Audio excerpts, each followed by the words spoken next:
और आपने देखा कि शिक्षा क्या कर सकती है, इसका प्रमाण बेटी दीपिका ने यहाँ पर दिया कि शिक्षा के द्वारा दुनिया की हर जगह पर विजय पा जा सकती है।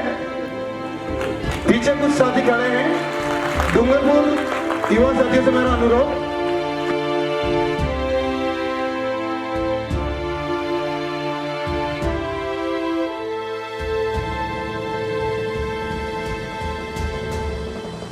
सबसे पहले आप सभी को मेरा नमस्कार, सादर जय जिनेंद्र। मैं डॉक्टर दीपिका जैन आप सबके सामने मेरे कुछ विचार प्रस्तुत करने जा रही हूँ। स्वामी विवेकानंद जी का एक थॉट है, व्यक्ति अपने विचारों का फल है। पहले सोचती थी कि ऐसा कैसे मुमकिन है कि हम जो सोचते हैं वो मुमकिन हो जाए, हम जो कहते हैं वैसा हो जाए।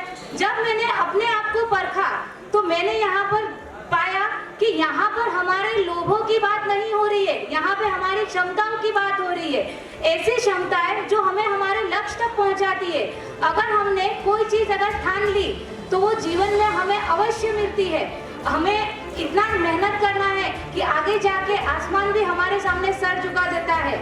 आज हम सब यहाँ यूथ के लिए इकट्ठा हुए हैं।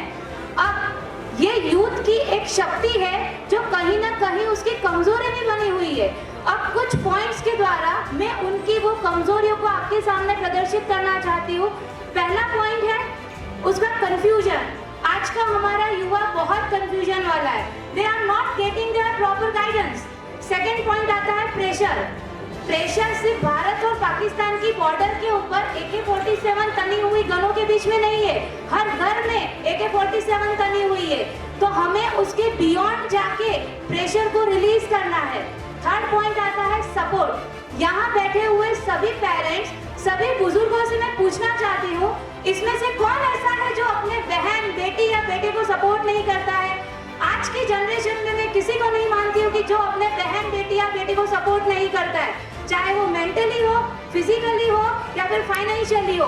लेकिन गलती यहाँ हमारे युवाओं की है। उन्होंने अपने आप ही एक दायरा बनाया हुआ है, अपने सराउंडिंग एक दायरा क्रिएट किया है। We can not do this. चाहे सबसे पहले दायरा आता है शादी का, हमारी शादी हो गई है। दूसरा पॉइंट आता है हमारे बच्चे हो गए। तीसरा पॉइंट कि नहीं, मैं रूरल एरिया से बिलोंग करता हूँ, फाइनेंशियल प्रॉब्लम है या फिर टाइम मैनेज नहीं हो पा रहा है। लेकिन ये सारी प्रॉब्लम, ये सारे ऑब्स्टिकल्स आपके खुद के हैं।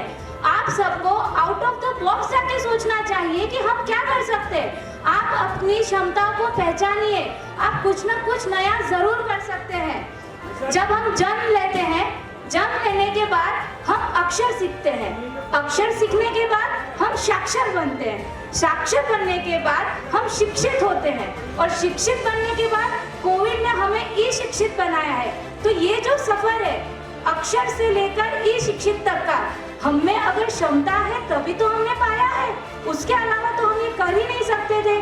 तो मेरा आपसे निवेदन है कि आप प्लीज अपने क्षमताओं को पहचानिए। The potential which is in your side, recognise that, it is most important thing. हमारे समाज में एक ट्रेंड चलता आया हुआ है, जैसे अगर कोई चीज को फॉलो अप कर रहा है तो इन बिहाइंड दैट पर्सन वही ट्रेंड फॉलो होता है। फॉर एग्जाम्पल, जैसे अगर कोई हेयर स्टाइल अगर किसी ने हाईलाइट करवाया है तो उसका फ्रेंड भी वही करेगा, फ्रेंड टू फ्रेंड को फ्रेंड भी वही करेगा। तो मेरा ये कहना है वो ट्रेंड को आप स्टॉप कीजिए। अगर कोई MBBS कर रहा है तो उसके पीछे MBBS ही करेगा, कोई रीट के लिए जा रहा है तो रीट के लिए जाएगा, कोई पटवारी कर रहा है तो उसके पीछे भी पटवारी कर रहा है। लेकिन आप उसके अलावा की भी तो दुनिया देखिए। There are so many opportunities which are waiting for you in this out of the box. Please आप उसके बाहर जाइए। मैं पेरेंट्स से अपील करना चाहती हूँ, स्टॉप सर्विंग योर चाइल्ड। मैं ये कहना चाहती हूँ अपने बच्चों को स्पून फीडिंग करवाना बंद कीजिए। Let them get free. आप उनको फ्री छोड़िए। क्या होगा ज्यादा से ज्यादा? एक बार ठोकर लगेंगी, अरे ठोकर लगेंगी तभी तो भूख लगेगी, और भूख लगेगी तो अपने आप वो दाना उगाना भी सीखेगा, दाना खाना भी सीखेगा और उसकी अहमियत भी सीखेगा। उसके बाद मैं कम्युनिकेशन पे ध्यान देना चाहूंगी। हमारे लोग ज्यादातर डरते हैं आसपास के या फिर रिलेटिव से बात करने में नहीं हिचकिचाते, लेकिन उनकी हिचकिचाहट होती है बाहर के लोगों से बात करने में। अरे हम इनसे बात कैसे करें, क्या बात करेंगे? लेकिन आप जब तक कम्युनिकेशन ही नहीं करोगे आपको नॉलेज कितना मिलेगा? यहाँ पर आज हमने यूथ फेस्टिवल ऑर्गेनाइज किया है, यहाँ पर हम यूथ सारे इकट्ठा हुए, लेकिन आज जो यहाँ पर विचारधारा प्रस्तुत की जाएंगी वो कितने समय तक के लिए की जाएंगी? आज तक के लिए। कल ऐसा होगा इसमें से 70% लोग उसको याद रखेंगे, उसके बाद 8 दिन के बाद अगर मैं पूछूंगी तो इसमें से सिर्फ 10 से 12% लोग इसको याद रखेंगे। लेकिन हमको ये लाइफ टाइम याद रखना है। जैसे कि पहले बताया गया, अगले साल भी ऐसा प्रोग्राम नियोजन करने का विचारधारा है, तो आप तब तक मोटिवेट होने चाहिए। तो ये खुद से ही कर पाओगे, किसी और के प्रेशराइज करने से आप कभी नहीं कर सकते हो। अगर आपको बढ़ना है तो पहला कदम आपको ही उठाना है।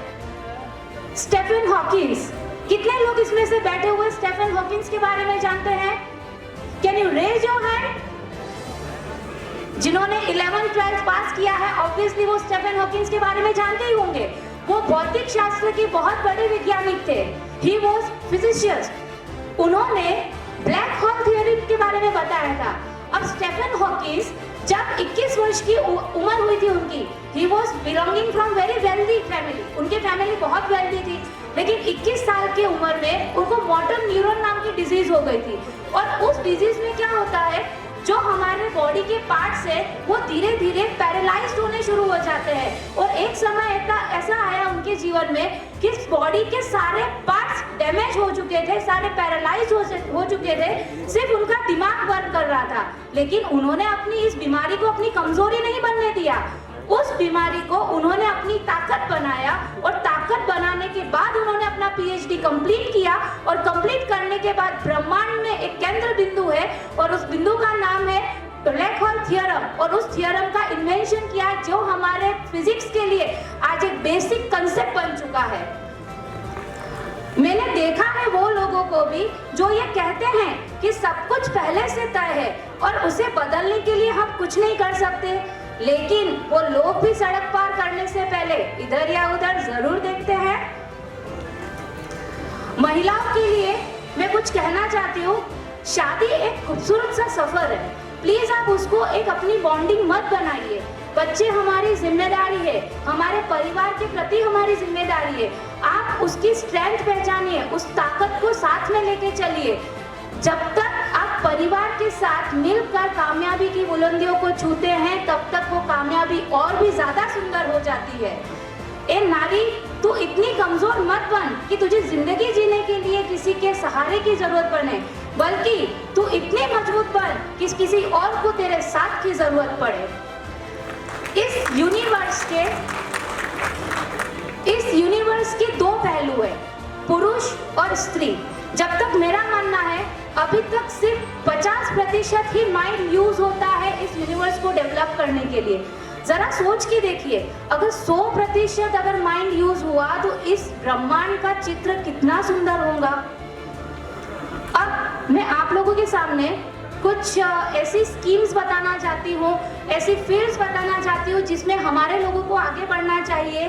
IAS, IPS, banking, law, academics, arts, technical, IIT, IIM, sports, music, drama, बहुत सारी एंटरप्रेन्योरशिप, ऐसे बहुत सारे फील्ड है जहां हमारे लोग कभी नहीं दिखते हैं। अब ऐसी कुछ स्कीम है जो गवर्नमेंट मिनिस्ट्री ऑफ अफेयर्स के द्वारा चली जाती है। नियर अबाउट 4700 करोड़ रुपए गवर्नमेंट माइनॉरिटी स्कीम को देता है हर सालाना एनुअल बजट में, लेकिन आप में से कितने लोग उसका फायदा उठा पाते हैं? ऐसी बहुत सारी स्कीम्स है, उसमें स्कॉलरशिप स्कीम आती है, मल्टी सेक्टरल डेवलपमेंट प्रोग्राम आता है जिसमें इंफ्रास्ट्रक्चर आप लोग अप्लाई कर सकते हैं। कृपया शांति बनाए रखें, मेरा निवेदन है आप सभी से। Free coaching and allied scheme, Maulana Azad national fellowship, ये बहुत सारी अलग अलग स्कीम्स हैं जो नेट पे अवेलेबल है। आप सब लोग स्मार्टफोन यूज करते हैं तो उसका प्रॉपर यूज करके आप उसका फायदा उठा सकते हैं। मौलाना आजाद नेशनल फेलोशिप का मेरा खुद का एग्जाम्पल है। When I was doing my PhD in 2014 and 15, I applied for that and then उसमें साल भर में 4 से 5 एप्लीकेशन जाती है और उन 4 से 5 एप्लीकेशंस में सिर्फ 500 एप्लीकेशन एक्सेप्ट होती है जो पीपल वेलफेयर के लिए यूज होती है। जिसका टॉपिक पीपल वेलफेयर के बिलोंग करता है वही टॉपिक वो सिलेक्ट करते हैं। अब पहली बार जब मैंने अप्लाई किया, एप्लीकेशन रिजेक्ट हो गया, लेकिन मैंने हार नहीं मानी। नेक्स्ट टाइम मैंने फिर से अप्लाई किया। मैंने पीएचडी अपनी आंखों के ऊपर किया है, कॉर्नियल अल्सर के ऊपर किया है, और उसमें मैंने 2 ऐसे नए बैक्टीरिया ढूंढे हैं जो वर्ल्ड में अभी तक किसी ने इंट्रोड्यूस नहीं किए, और उसके लिए मैंने पेटेंट रजिस्टर्ड करवाया है। और नागपुर यूनिवर्सिटी से मुझे यंग साइंटिस्ट अवार्ड से भी सम्मानित किया गया है। अब मेरी स्ट्रगल, मुझे पहले लगा था यहाँ आने से पहले कि मुझे मेरी स्ट्रगल के बारे में आपको बताना चाहिए, लेकिन फिर सोचा मेरी स्ट्रगल सुन के आप क्या करोगे। रामगढ़ जैन पब्लिक स्कूल, सलूमर छोटी कन्याशाला, गोधरा लक्ष्मीलाल जी सिंहावत की बेटी, अकोला सुरेंद्र जी निहाल चंद जी तोरावत की बहू और नीलेश जी तोरावत की बीवी, जो एक क्लास 1 ऑफिसर की पोस्ट पर यहाँ पहुंची है आज, तो वो बिना स्ट्रगल के तो नहीं पहुंची होंगी। कोई ना कोई सेक्रीफाइस और कॉम्प्रोमाइज उसने भी किए होंगे, लेकिन मैं वो सब आपके सामने क्यों प्रस्तुत करूं? मैंने इसीलिए अपने अचीवमेंट्स आपके सामने प्रस्तुत किए, क्योंकि वो अचीवमेंट ही हमें मोटिवेट करते हैं और हमारे युवाओं को मोटिवेट करने की जरूरत है। अब इस पूरे स्ट्रगल के दौरान मैंने एक बात सीखी है, जितना बड़ा संघर्ष होता है जीत उतनी ही शानदार होती है। और इस पूरी लड़ाई के दौरान एक कहावत हमेशा ध्यान में रखी है, अगर मेहनत आदत बन जाती है तो कामयाबी मुकद्दर बन जाती है। अब अंत में मैं एक हरिवंश राय जी की बच्चन जी की एक कविता है, उसके द्वारा अपने शब्दों को, अपने भाषण को यहाँ पे विराम देना चाहूंगी। कृपया गौर फरमाइएगा। कल एक झलक जिंदगी को देखा, वो राहों पे मेरी गुनगुना रही थी, फिर ढूंढा उसे इधर उधर, वो आंख मिचोली कर मुस्कुरा रही थी। एक अरसे के बाद आया मुझे करार, वो सहला के मुझे सुला रही थी। हम दोनों क्यों खफा हैं एक दूसरे से, मैं उसे और वो मुझे समझा रही थी।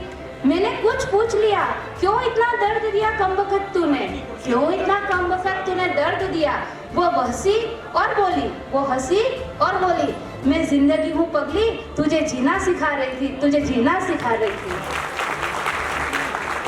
थैंक यू सो मच मुझे पेशेंटली सुनने के लिए। यहाँ पर मैं सकल विसा नागदान नवयुवक मंडल डूंगरपुर का आभार प्रदर्शित करती हूँ, जिन्होंने मुझे यहाँ इनवाइट किया, आमंत्रित किया, सम्मानित किया और मुझे बोलने का अवसर दिया। अब मैं यहाँ पर उनसे एक रिक्वेस्ट करना चाहती हूँ कि आप ऐसे जो सम्मेलन आपने आयोजित किया, ये बहुत ही सराहनीय है। आप भविष्य में, मैं उम्मीद करती हूँ, ऐसे ही सम्मेलन आप हमेशा आयोजित करें। और अब इसमें एक खास रिक्वेस्ट, एक खास अनुरोध है मेरा, कृपया महिलाओं को उसमें जोड़े। हमारी महिलाएं भी किसी से कम नहीं है। आप उनको अगर मौका देंगे तो वो आसमान चीर के भी सब कुछ कर सकती है। Thank you so much. अगर चांद की ख्वाहिश करोगे तो सितारे तो हाथ में आ ही जाएंगे। Thank you.